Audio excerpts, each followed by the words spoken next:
노후 준비 지금 시작해야 할 이유. 서울의 한 아파트 단지, 봄바람이 부는 아침. 창밖으로는 벚꽃이 흩날리고 아이들의 웃음소리가 들려옵니다. 하지만 그 소리를 들으며 혼자 커피를 마시는 60대 중반의 김영수 씨는 마음 한켠이 허전합니다. 이제 은퇴도 했고 아이들도 다 커서 독립했는데 왜 이렇게 허전하지? 김 씨는 젊은 시절 가족을 위해 열심히 일했습니다. 하지만 정작 자신의 노후를 위한 준비는 미뤄왔습니다. 그 결과 은퇴 후의 삶은 예상과 달리 외롭고 불안하게 느껴집니다. 이처럼 많은 사람들이 노후 준비를 미루다가 은퇴 후 어려움을 겪고 있습니다. 오늘은 노후가 편안해지기 위해 지금 당장 내려놔야 할 5가지에 대해 이야기해 보겠습니다. 1. 완벽한 계획을 세우려는 집착. 많은 사람들이 노후 준비를 위해 완벽한 계획을 세우려 합니다. 하지만 현실은 예측할 수 없는 변수들로 가득합니다. 완벽한 계획을 세우기보다는 유연하게 대처할 수 있는 마음가짐이 필요합니다. 예를 들어 50대 후반의 이정민 씨는 은퇴 후 세계 여행을 계획했습니다. 하지만 건강 문제로 계획을 변경해야 했습니다. 처음에는 좌절했지만 대신 국내 여행을 다니며 새로운 즐거움을 찾았습니다. 이처럼 유연하게 대처하는 자세가 노후를 더 풍요롭게 만듭니다. 2. 자녀에게 의존하려는 마음. 과거에는 자녀가 부모를 부양하는 것이 당연시되었지만 현대 사회에서는 자녀도 자신의 삶을 살아가기에 바쁩니다. 자녀에게 의존하기보다는 자신의 노후를 스스로 준비하는 것이 중요합니다. 한 연구에 따르면 자녀가 없는 부부가구는 자녀가 있는 부부가구에 비해 노후 경제적 준비가 미흡하다고 응답했습니다. 이는 자녀 유무와 관계없이 스스로 노후를 준비해야 함을 시사합니다. 3. 현재를 희생하며 미래만을 위한 산. 노후를 위해 현재를 지나치게 희생하는 것도 문제입니다. 현재의 삶을 즐기면서도 미래를 준비하는 균형이 필요합니다. 예를 들어 40대 중반의 박지훈 씨는 은퇴 후를 위해 모든 여가 활동을 포기하고 저축에만 집중했습니다. 하지만 스트레스와 건강 문제로 인해 결국 은퇴 전부터 어려움을 겪었습니다. 현재의 삶을 즐기면서도 미래를 준비하는 것이 진정한 노후 준비입니다. 4. 사회적 관계를 소홀히 하는 태도. 은퇴 후에는 사회적 관계가 줄어들기 쉽습니다. 하지만 인간은 사회적 동물이기에 관계를 유지하는 것이 정신적 건강에 중요합니다.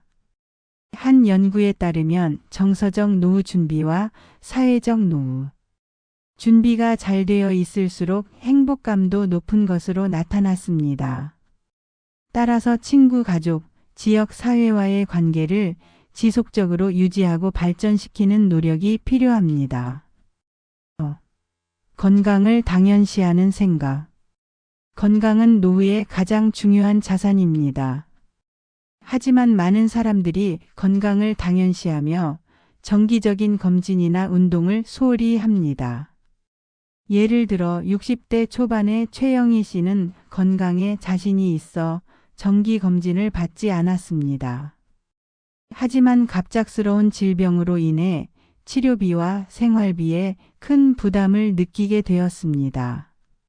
건강을 유지하기 위한 꾸준한 노력은 노후의 삶의 질을 결정짓는 중요한 요소입니다. 이상으로 노후가 편해지기 위해 당장 내려놔야 할 5가지에 대해 이야기해 보았습니다.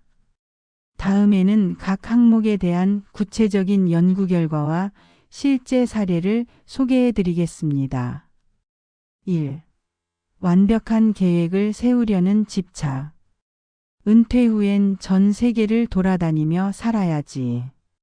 매일 해변에서 커피 마시며 하루를 시작하고 여유롭게 책을 읽는 그런 삶. 내가 정년 퇴직하면 그날 바로 시작할 거야. 정재훈 씨는 항상 이렇게 말해왔습니다. 올해로 62세. 평생 공무원으로 성실하게 살아왔고 이제는 기다리던 은퇴의 문턱에 섰습니다. 하지만 현실은 그리 낭만적이지 않았습니다. 은퇴 첫날 그는 책상 앞에 앉아 자신의 노트를 펼쳤습니다. 두꺼운 노트 표지에는 깔끔한 글씨로 이렇게 적혀 있었습니다. 정재훈의 은퇴 후 계획 30년 로드맵. 노트 속은 날짜별, 계절별, 지역별로 정리된 치밀한 계획으로 가득 차 있었습니다. 그런데 그날 아침 아내가 손에 쪽지를 쥐어주며 조심스레 말했습니다. 여보, 나 병원 다녀왔는데 정밀 검사 좀 받아보라고 하더라. 정재훈 씨의 손이 노트 위에서 멈췄습니다. 종이의 매끄러움이 그 순간엔 낯설게 느껴졌고 아내의 말은 공기 중에서 무겁게 맴돌았습니다. 그날 이후 계획은 하나둘 어긋나기 시작했습니다. 해외여행은 보류되었고 체력도 예전 같지 않아 매일 새벽 등산조차 벅찼습니다. 자신 있게 적어두었던 3개월간 일본 도보 여행도 무산됐습니다. 그는 거울 앞에 섰습니다. 얼굴에 새겨진 깊은 주름들, 머리 위 희끗한 머리카락. 손끝에 닿는 피부는 이전보다 푸석했습니다. 왜 이렇게 되었지? 나는 모든 걸 준비했는데. 계획이 어긋난 순간 그는 심리적으로도 무너졌습니다. 자신이 실패한 것 같았고 쌓아온 준비가 무의미하게 느껴졌습니다. 하지만 며칠 후 작은 변화가 찾아왔습니다. 아내와 함께 집 근처 도서관에 간 날이었습니다.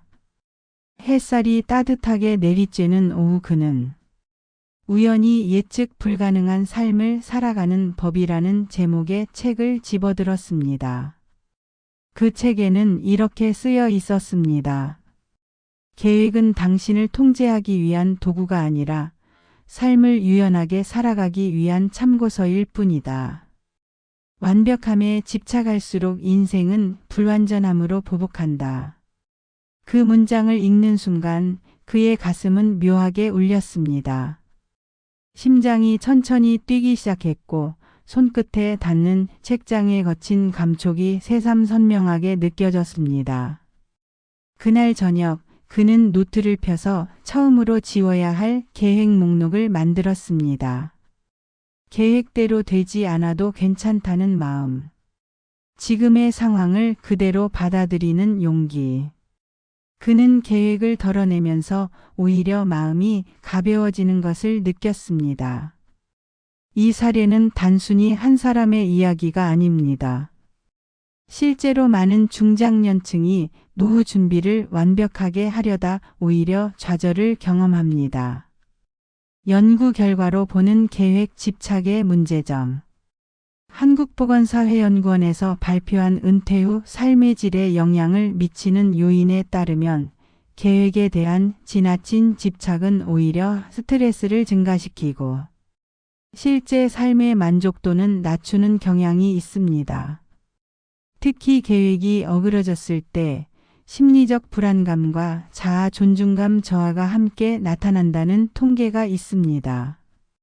또한 서울대학교 심리학과에서 발표한 노후의 적응성과 융통성 연구에서는 계획보다 융통성이 높은 사람들이 노년기에 더 높은 삶의 만족도를 보인다고 분석했습니다. 계획이 수정 가능하고 열려 있을 때 오히려 삶이 안정되며 주변인들과의 관계도 더 건강하다는 것입니다. 사실 정재훈 씨처럼 우리 모두는 마음속에 이런 생각을 품고 있습니다. 나는 준비가 부족하면 불안해. 계획 없이 사는 건 실패하는 삶이야. 하지만 삶은 수학처럼 계산되지 않고 요리처럼 정량화되지 않습니다. 불쑥 다가오는 병, 예기치 않은 사고, 가족 구성원의 변화는 한순간에 모든 것을 바꿔놓습니다. 이때 중요한 건 계획을 세우지 말자가 아닙니다. 계획을 완벽하게 하려는 집착을 내려놓자는 것입니다. 그 과정에서 감정의 변화는 당연히 생깁니다. 무력감, 불안, 후회. 그러나 그 감정이 지나간 자리엔 새로운 시선이 생깁니다. 어쩌면 인생은 이렇게 엉성해야 아름다운 건지도 몰라. 한 사람의 변화, 그리고 당신의 이야기. 요즘 정재훈 씨는 아침마다 집 앞 공원을 걷습니다. 마른 나뭇잎을 밟는 바삭한 소리, 코끝에 와 닿는 아침 공기의 서늘함, 해가 떠오르며 나뭇잎 사이로 비치는 부드러운 빛. 그는 말합니다. 이게 무슨 계획이 필요해요. 오늘 하루 잘 살면 됐지. 가끔 노트도 펴봅니다. 하지만 예전처럼 빽빽히 쓰지 않습니다. 그저 오늘 어떤 기분이었는지, 무엇을 먹었는지, 누구와 얘기했는지. 그의 눈빛은 한결 부드러워졌고 말투는 느긋해졌으며 손에는 커피잔이 자연스럽게 어울립니다. 이것이 바로 완벽한 계획 대신 편안한 수용을 선택한 사람의 모습입니다. 그녀는 딸아이의 차가 아파트 단지로 들어오는 소리를 누구보다 잘 알아챘다. 저 엔진 소리, 바퀴가 속도를 줄이며 인도로 부딪히는 그 낮은 마찰음. 이소영 씨는 자동으로 몸을 일으켰다. 손끝이 유리 창틀에 닿자 차가운 촉감이 전해졌고 눈은 주차장 끝을 바라보며 조심스럽게 빛을 좇았다. 왔구나, 우리 혜진이. 표정은 잔잔했지만 입꼬리는 미세하게 올라갔다. 어깨에 걸친 니트 가디건이 그녀의 손가락을 따라 조심스럽게 접혔다. 이소영 씨는 올해로 68세. 남편이 10년 전 폐암으로 먼저 세상을 떠난 후 외동딸 혜진과의 관계에 모든 정서적 에너지를 쏟으며 살아왔다. 딸이 대학을 서울로 가며 혼자 남게 되었지만 그때부터 더 자주 전화를 걸었고 자주 올라가 밥을 해주고 빨래도 개어주고 용돈도 보탰다. 그렇게 엄마 역할을 계속 유지했다. 내가 걔 없으면 뭘 하겠니? 친구도 별로 없고 아는 사람들도 다들 바쁘고. 하지만 혜진이 결혼하고 아이까지 낳은 이후엔 상황이 조금 달라졌다. 딸은 이제 자신의 가정을 꾸려야 했고 손주 육아에 힘들다며 매주 방문을 부담스러워하기 시작했다.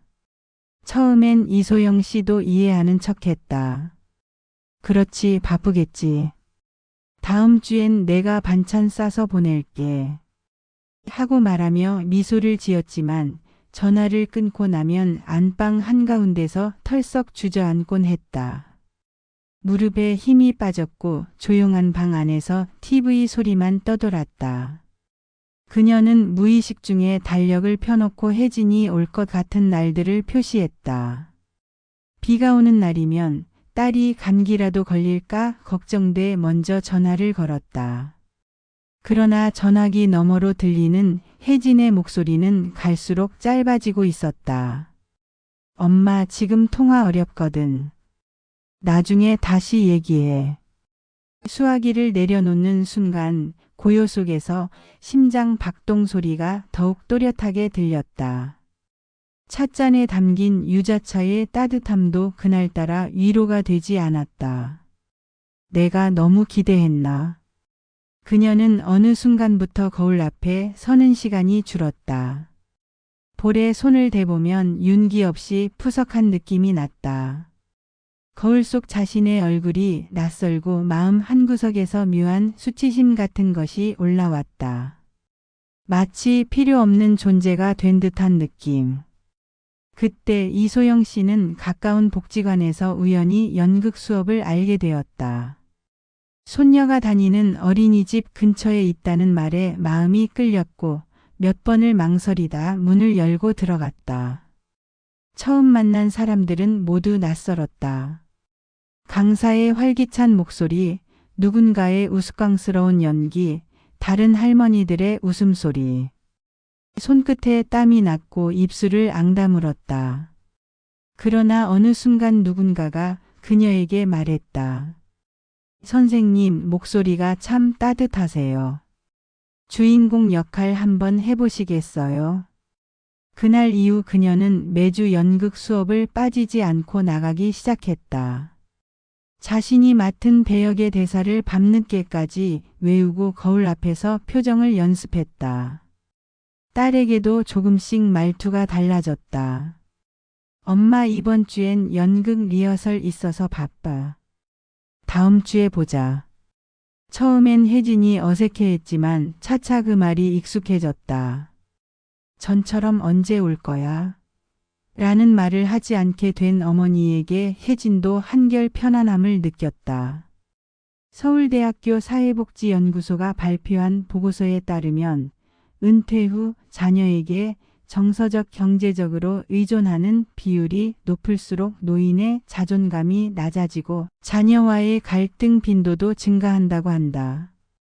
특히 나는 아이들을 위해 모든 걸 희생했다는 사고방식은 양방향 소통이 아닌 일방적인 기대를 만들어 관계를 소진시키는 요인이 된다고 분석되었다. 이소영 씨의 변화는 이런 통계를 정확히 보여준다. 그녀는 스스로 다른 에너지를 투입할 수 있는 사회적 자기 역할을 갖게 되면서 자녀와의 관계도 건강하게 조절할 수 있게 된 것이다. 연극 수업이 끝난 날 그녀는 아이스크림 하나를 사서 공원 벤치에 앉아 먹었다. 아직 따뜻한 햇살이 남아있는 오후였다. 아이스크림의 달콤함이 혀끝을 감돌았고 새들이 지저귀는 소리에 마음이 풀어졌다. 그 순간 그녀는 속으로 되뇌었다. 이제야 알겠어. 아이에게 나를 기대지 않아도 나는 나로서 괜찮은 사람이란 걸. 얼굴엔 어릴 적 사진 속에서나 볼 수 있었던 편안한 미소가 떠올랐다. 바람에 머리카락이 살짝 흩날리자 그녀는 가볍게 손으로 털어냈다.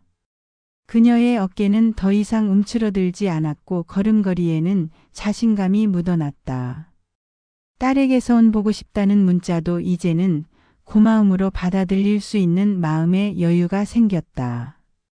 의존은 사랑이 아니다. 진짜 사랑은 스스로 건강해지는 것이다. 다음 항목은 남과 비교하는 습관에 대해 이어서 작성하겠습니다. 그녀는 커튼 사이로 아침 햇살이 스며드는 것을 바라보며 손끝으로 이불 가장자리를 만지작거렸다. 따뜻한 햇빛이 손등을 스치는데도 마음 한구석은 싸늘했다. 김명순 씨 올해 73. 자식 셋을 모두 출가시키고 혼자 산 지도 벌써 5년이 넘었다. 동네 복지회관에서 요가를 배우고 있고 새벽마다 시장에 들러 신선한 채소를 고르며 소일한다.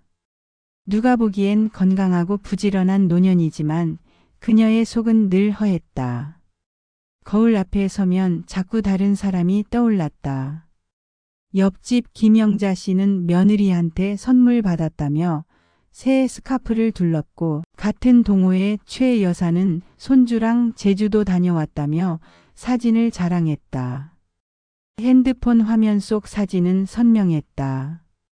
푸른 바다, 웃고 있는 손주, 고급 리조트 침대 시트에 하얀 주름까지 또렷하게 보였다. 명순 씨는 속으로 나는 왜 아무도 나를 챙겨주지 않지? 라는 생각이 들었다. 그 순간 그녀의 이마가 천천히 찌푸려졌고 입술은 말없이 굳어졌다. 손끝이 떨렸다. 나도 딸이 둘이나 있는데 한 번도 여행 같이 가자 한 적 없어.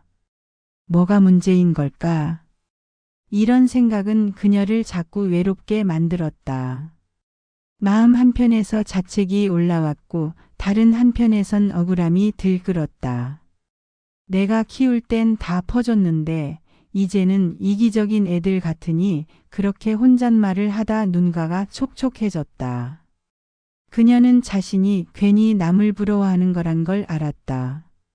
그러나 이 감정은 마치 파도처럼 조용하다가도 툭 치며 몰려들었다. 어느 날은 복지관 밴드에서 누군가 여행 사진을 올렸다. 도톰한 니트에 빨간 립스틱을 바른 사진 속 노인은 또렷하게 웃고 있었다. 명순 씨는 댓글창을 바라보며 손가락을 멈췄다. 좋아요를 누를까 말까 하다가 조용히 창을 닫았다. 나는 이렇게 초라할까? 서울대 노년심리연구소에 따르면 60세 이상 노인들의 자존감 저하 주요 원인 중 하나가 바로 사회적 비교에 의한 상대적 박탈감이라고 한다. 특히 SNS 사용률이 높아지면서 타인의 삶을 수시로 접하게 되는데 이로 인해 자신과 남을 비교하며 스스로를 깎아내리는 경향이 커진다는 것이다. 김명순 씨도 그런 흐름 속에 있었다. 그녀는 자신의 평범한 삶이 자꾸만 작아 보였다. 어느 날은 이런 생각도 들었다. 내가 이렇게까지 살 이유가 있나? 이 말을 입 밖으로 내는 순간 스스로도 놀랐다. 뺨이 화끈했다. 마음속에서 이상한 수치심이 올라왔고 허공을 바라보며 고개를 살짝 숙였다. 눈을 깜박이자 뺨을 타고 눈물이 흘렀다. 그러던 어느 날 김명순 씨는 우연히 근처 도서관에서 열린 사진 전시회에 들렀다. 작가도 70대였다. 전시 제목은 평범해서 아름다운 것들. 사진 속엔 시장 한켠의 꽃집, 동네 아이들의 공차는 모습, 비오는 날 우산 아래 두 노인이 나란히 걷는 장면이 담겨 있었다. 한참을 바라보던 그녀는 어느 사진 앞에서 발걸음을 멈췄다. 낡은 부엌 창가에 놓인 유리잔 하나. 그 안엔 나뭇잎이 들어 있었다. 빛을 받아 유리잔이 반짝이고 그 그림자가 창틀에 길게 늘어졌다. 그 순간 그녀는 갑자기 자기가 매일 아침 유리창을 닦는 장면이 떠올랐다.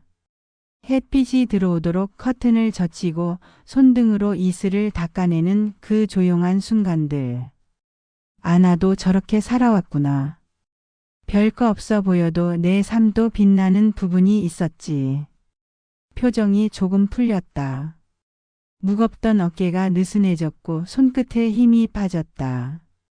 그녀는 사진을 한참 바라보다가 조용히 입꼬리를 올렸다. 그날 이후 김명순 씨는 핸드폰에서 SNS 앱을 지웠다. 그리고 종이 공책을 꺼내 글을 쓰기 시작했다. 제목은 오늘의 좋은 것. 첫 장엔 이렇게 적었다. 오늘 시장에서 마주친 아주머니가 피부가 곱다고 해줬다. 마음이 따뜻해졌다. 다음 장엔 동백나무 꽃봉오리가 보이기 시작했다. 그 다음엔 된장국이 구수하게 끓었다. 내가 만든 거지만 참 맛있었다. 이런 글을 쓰는 동안 그녀는 남의 삶과 비교하지 않게 되었다. 그 대신 자기 삶의 소중한 조각들을 하나하나 꺼내어 바라보기 시작했다. 며칠 후 딸에게 문자가 왔다. 엄마, 우리 다음 주에 같이 동물원 갈래? 지윤 이손녀가 엄청 좋아하더라. 그녀는 핸드폰을 들고 있다가 이불 위에 살짝 내려놓았다. 손바닥엔 핸드폰의 미열이 느껴졌다. 그 따뜻함이 참 오래도록 남았다. 삶은 비교로 환하게 빛나는 게 아니다. 비교하지 않아야 자기만의 빛이 보인다. 이제 다음 항목인 체면을 중시하는 태도에 대해 이어서 작성해 드리겠습니다. 김상자 씨는 가벼운 발걸음으로 거리를 걷고 있었다. 한 손에 들린 가방에서 바람이 스치며 가방끈이 살짝 흔들렸다. 여전히 단정한 머리, 미소는 그리 자주 보지 못한 표정이었다. 다소 심각한 표정으로 길을 걷고 있던 그녀는 순간 발걸음을 멈추고 고개를 돌렸다. 한때 그녀의 가장 큰 자랑이었던 고급스러운 아파트 단지가 눈에 들어왔다. 그곳은 오래된 동네였지만 여전히 사람들의 시선이 몰리는 곳이었다. 이제 그녀는 그곳에 살지 않았다. 몇 년 전 자식들이 엄마 저희와 함께 살면 어때요? 라고 제안했을 때 그녀는 처음엔 무척 당황스러웠다.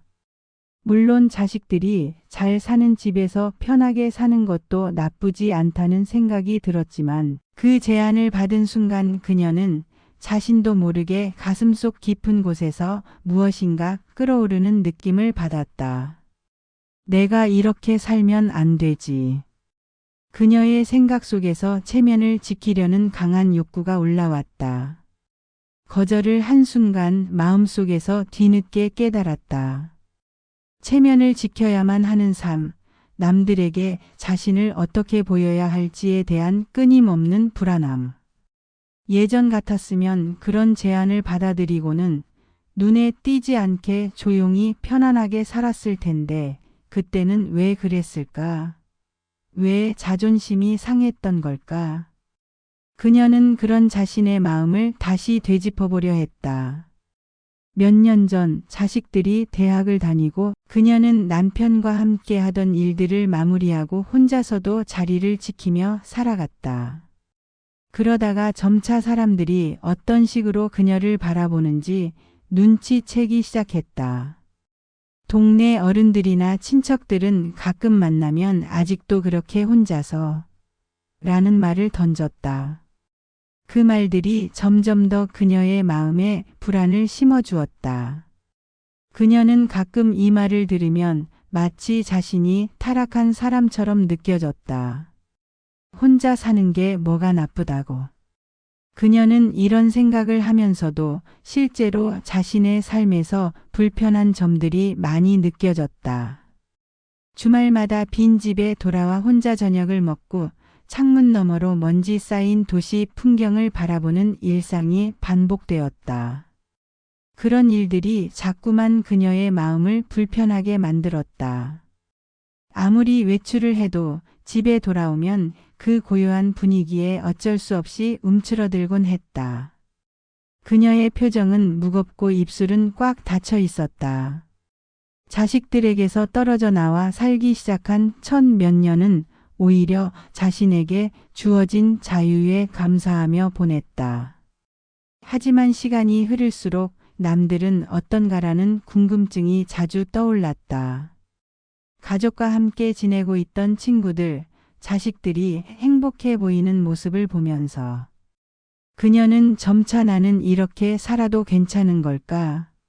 라는 생각을 떨칠 수 없었다. 다들 나를 어떻게 생각할까? 그녀는 거울을 보고 그런 생각을 하며 눈을 지그시 감았다. 그때 방문 너머로 아래층에서 들려오는 웃음소리가 들렸다. 저기 또 그런 얘기하고 있어. 맨날. 그 소리에 잠시 마음이 흔들렸다. 가만히 있어도 남의 시선에 끊임없이 영향을 받는 기분이었고 그럴 때마다 체면을 지키고 싶은 마음이 더욱 커졌다. 그녀는 몇 번의 고민 끝에 자식들과 살기로 결심했다. 그리고 그동안의 모든 갈등을 마음속에 묻어두기로 했다. 하지만 내심 마음속에서 이런 후회가 밀려왔다. 왜 나는 남들의 시선을 그렇게 의식했을까? 그녀가 결정을 내린 이후 첫 번째 날 자식들의 집에 입주한 후 그녀는 불안한 마음을 떨칠 수 없었다. 거실에 앉아 있으면서도 뭔가가 빠진 기분이었다. 자식들이 자신에게 보여주는 친절이 어색하게 느껴졌고 그에 비해 자신이 속한 공간에 대한 불편함이 컸다. 마치 모든 것이 외부의 기준에 맞추어져 가는 듯한 느낌이 들었다. 그녀는 점차 남들과의 비교를 통해 체면을 지키려는 자기 내면의 갈등을 자주 느끼게 되었다. 그래서 하루는 딸에게 말이 나왔다. 그래, 내가 이래도 괜찮을지 모르겠다. 하지만 너무 혼자서 지내는 게 그런 것 같아서. 딸은 조용히 고개를 끄덕였고 그 모습에 상자 씨는 다시금 갈등의 실타래 속으로 빠져들었다. 그래도 엄마 나름대로 자존심이 있을 텐데. 나는 남들에게 보여지는 게 너무 두려워. 그녀는 그 순간 눈을 감고 속으로 다짐했다. 이제라도 스스로를 인정하고 내가 바라는 삶을 살아가야겠다는 결심을. 체면은 점점 가벼워지기 시작했다. 그녀가 체면을 중시하는 태도를 내려놓는 순간 그간 묶여있던 것들이 풀리기 시작했다.